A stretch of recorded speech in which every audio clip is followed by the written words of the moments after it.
Et si nous construisons une tour de 50 mètres de haut en hêtre, en plein cœur du 13e arrondissement de Paris? L'idée peut sembler audacieuse, mais c'est le défi ambitieux que se sont lancés la mairie de Paris et REI Habitat. Le résultat? La tour Wood Up.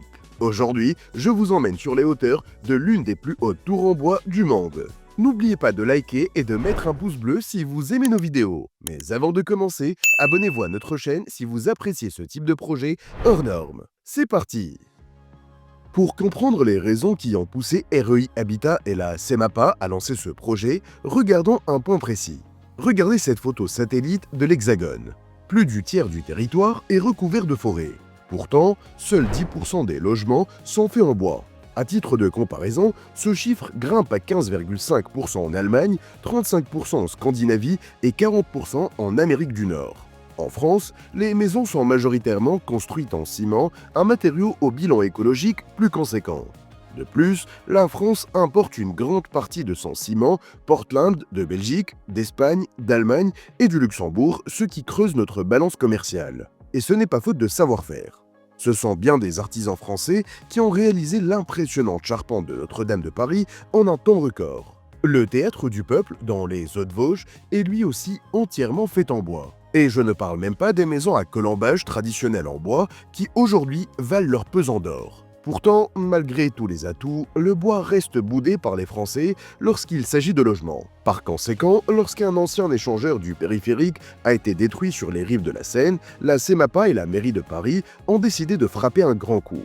C'est ainsi qu'est né le projet qui nous intéresse aujourd'hui, la tour Wood Up. Une tour de 50 mètres de haut, entièrement faite en bois, située au 3-7 boulevard du Général Jean Simon, dans le 13e arrondissement de Paris.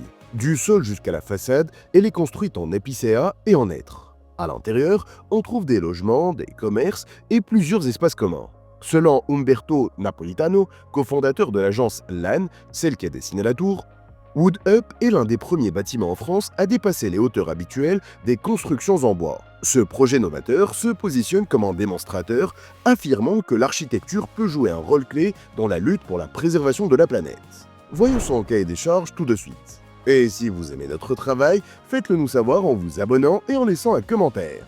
Pour que vous puissiez vous faire une idée sur l'exploit que représente cette tour en bois, voici quelques faits. Elle occupe 8949 m² et s'élève sur 50 mètres, répartis en 17 étages, dont 14 entièrement faits en bois. 2 établissements recevant du public de catégorie 5 sont installés au niveau du socle. Au-dessus, on trouve 132 logements prévus pour 400 habitants, 2 espaces collectifs de 2000 m², un rooftop végétalisé de 700 m² au 16e étage et une terrasse couverte au 8e étage. L'agence LAN a souhaité apporter les mêmes qualités et avantages à ses appartements qu'à des maisons individuelles. Par conséquent, elle a ajouté de grands espaces, plusieurs baies vitrées pour faire pénétrer la lumière naturelle et 1700 m² d'espace extérieur. Certains locataires ont une vue plongeante sur la Seine, tandis que d'autres, moins chanceux, auront une magnifique vue sur le périphérique parisien. Avant d'aller plus loin, je dois vous avouer quelque chose. J'ai un petit peu menti. En réalité, la tour Wood Up n'est pas faite à 100% de bois. Sa structure et son socle sont en béton du rez-de-chaussée jusqu'au R+1. Son noyau central et plusieurs de ses murs porteurs sont également en béton sur les 3 premiers étages. Même les planchers sont faits d'un mélange bois-béton pour stabiliser l'ouvrage et servir de coupe-feu en cas d'incendie. Plus précisément, il s'agit de dalles en béton remplies de laine de bois.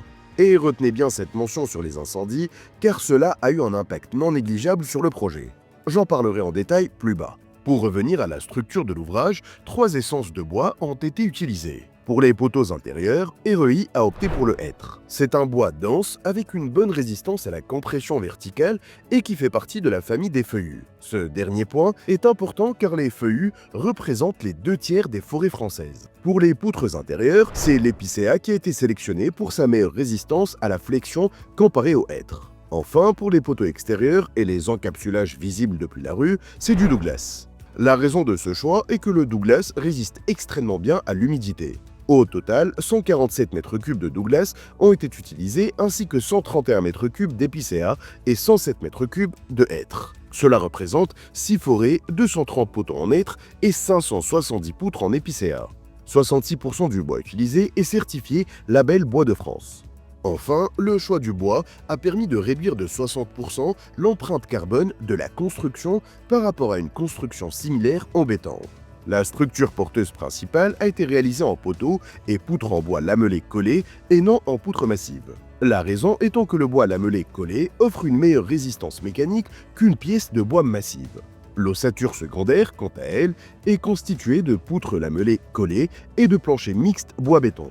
Grâce à cet usage massif du bois, la tour Wood Up a décroché 4 labels. Le label NF Habitat HQE, le label Biodiversity, le label Effinergie Plus et le label Énergie Carbone. La tour Wood Up s'est même offert le luxe d'être le premier bâtiment certifié BBCA en France pour sa faible émission carbone. Et si vous appréciez ce projet pour son aspect écologique, vous n'êtes pas au bout de vos surprises. Pooling, l'entreprise de construction et de charpenterie normande choisie pour la réalisation de la tour, a décidé de s'attaquer à une autre source de pollution majeure dans ce type de projet, le transport.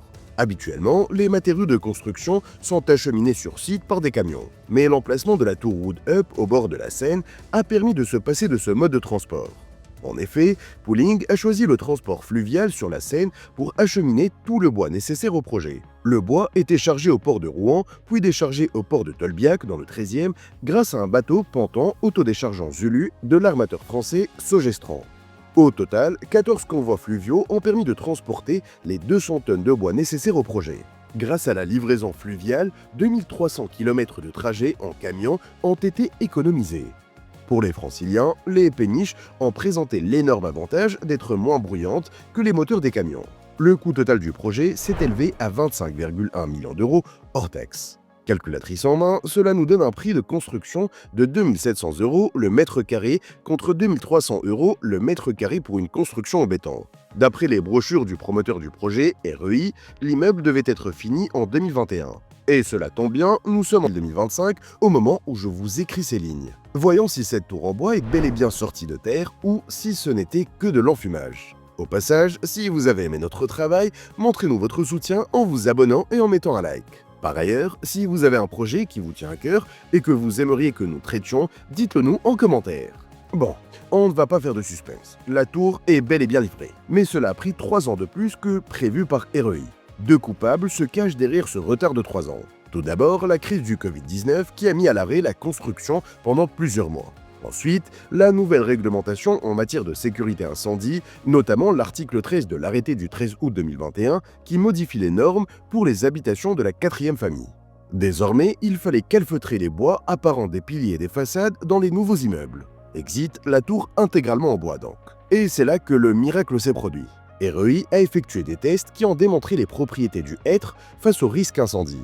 Il s'avère que cette essence se consume lentement et possède également de bonnes propriétés acoustiques. Mieux encore, REI a mis les résultats de son étude en open source. Finalement, la tour a été livrée en décembre 2024 et vous pouvez la visiter si vous passez par Paris. Si vous pouvez vous offrir un appartement à plus de 11 000 € le mètre carré, sachez que des appartements du studio 5 pièces sont actuellement à vendre.